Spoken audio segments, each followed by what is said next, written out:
السلام علیکم ناظرین، حال ہی میں ہالینڈ کے ایک سائنسدان نے یہ پریڈکشن کی کہ پاکستان میں چند روز میں ایک بڑا زلزلہ آ سکتا ہے، اور اس کے بارے میں ایک وہ جو ریسرچ انسٹیٹیوٹ ہے سولر سسٹم جیومیٹری، اس کا بھی حوالہ دیا گیا کہ اس علاقے کے جو فالٹ سسٹم ہیں اس میں لرزش نوٹس کی گئی ہے، آبزرو کی گئی ہے۔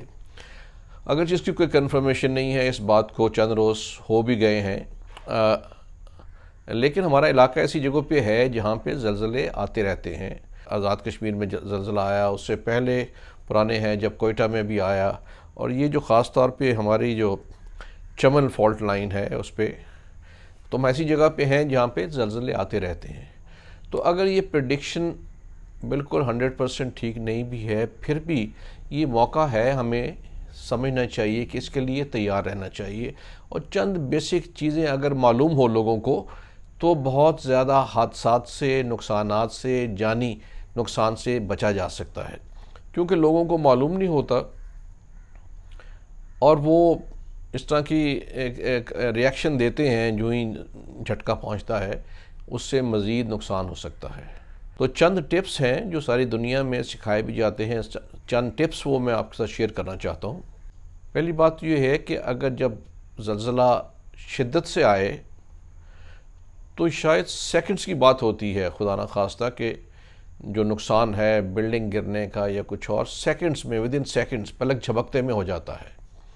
تو اس لیے سب سے جو اہم بات ہے، یہ لرزش ہو تو آپ نے سب سے پہلے کور لینے ہیں، ڈراپ، یعنی اپنے اگر آپ کھڑے ہیں تو یا چل رہے ہیں فوراً بیٹھ جائیں نیچے گھٹنوں پہ اور ہاتھ پہ، اور کور لیں کسی، اگر میز ہے اس کے نیچے، اور اس کو پکڑ لیں۔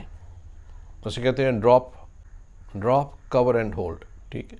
یہ امیڈیٹ ریئیکشن کے لیے ہے، تاکہ جو جھٹکا ہے فوری طور پہ کوئی چیز اگر گرتی ہے، برکس ہے یا کوئی اور چیز ہے، کوئی ارد گرد چیز ہے، وہ سر پہ نہ لگے۔ اور اگر آپ لیٹے ہوئے ہیں ویسے بھی فوری طور پہ سر کو اور گردن کو اپنے ہاتھ سے یا تکیے سے ڈھانپ لیں۔ یہ پہلا جھٹکے کے ساتھ ہی یہ پہلا ریاکشن ہی ہونا چاہیے۔ اگر یہ ذہن میں ہو تو آٹومیٹکلی آپ یہ احتیاطی تدابیر پہلے کر لیں گے، ڈراپ، کور اینڈ ہولڈ۔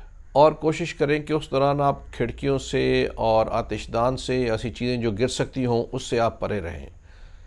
اگر کچن میں ہوں، باورچی خانے میں، اس کے اندر مت رہیں، اس سے باہر کہیں فوری کور لینے کی کوشش کریں۔ لیکن دوڑ کے سیڑھیوں پہ پلانگنے کی یا دوڑ کے باہر نکلنے کی اس وقت کوشش نہ کریں۔ پہلا جب تک جھٹکا آ رہا ہے تو آپ وہی رکھیں کہ کور لیں کسی چیز کا، خاص طور پہ میز ہے یا کوئی اور ایسی چیز ہے جس کے نیچے آپ بچ سکتے ہوں۔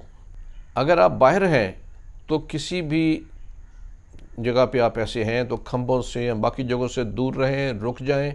گاڑی چلا رہے ہیں تو فوراً اس کو روک کے سائڈ پہ ہو جائیں، اور عمارت سے یا کھمبے سے یا کسی ایسی جگہ سے پرے رہیں جس کے گرنے کا خدشہ ہے۔ دیکھیے، گھروں کا عام طور تو معلوم ہوتا ہے ہمیں، لیکن اس اینگل سے دیکھنا چاہیے کہ جس گھر میں آپ ہیں وہاں سے ایگزٹ یا ایمرجنسی ایگزٹ کہاں سے ہو سکتی ہے۔ اگر آپ اوپر والی بلڈنگ میں ہیں یا اوپر والی سٹوری میں ہیں تو وہاں سے نکلنا، اگر راستے مسدود ہو جائیں تو کیسے نکلنا ہے وہ آپ کے ذہن میں ہونا چاہیے۔ چند چیزیں ہیں، ان کو اپنے ذہن میں رکھا جائے تو انیشل نقصان سے بچا جا سکتا ہے۔ ویسے تو آپ کلیمٹی کو، قدرتی آفت کو نہیں روک سکتے ہیں، لیکن اس سے بچنے کے لیے چند تدابیر فوری طور پہ اختیار کریں تو اس سے یہ بچت ہو سکتی ہے۔ تو یہ خود بھی بتائیں اور تمام لوگوں کو بھی بتانا چاہیے، اساتذہ کو چاہیے کہ اپنے اسکول کے بچوں کو، کالج کے بچوں کو بھی اس سے آگاہی دیں، تاکہ ہم سب مل کے اس کے لیے تیار ہوں۔ آفات کہیں بھی آ سکتی ہیں، باقی جگہوں پہ دنیا میں تمام چیزیں جو ہیں بتائی جاتی ہیں، ٹرین کیا جاتا ہے، چند ٹپس ہوتے ہیں، یہی سیکھ لیں تو بچت ہو سکتی ہے۔ شکریہ۔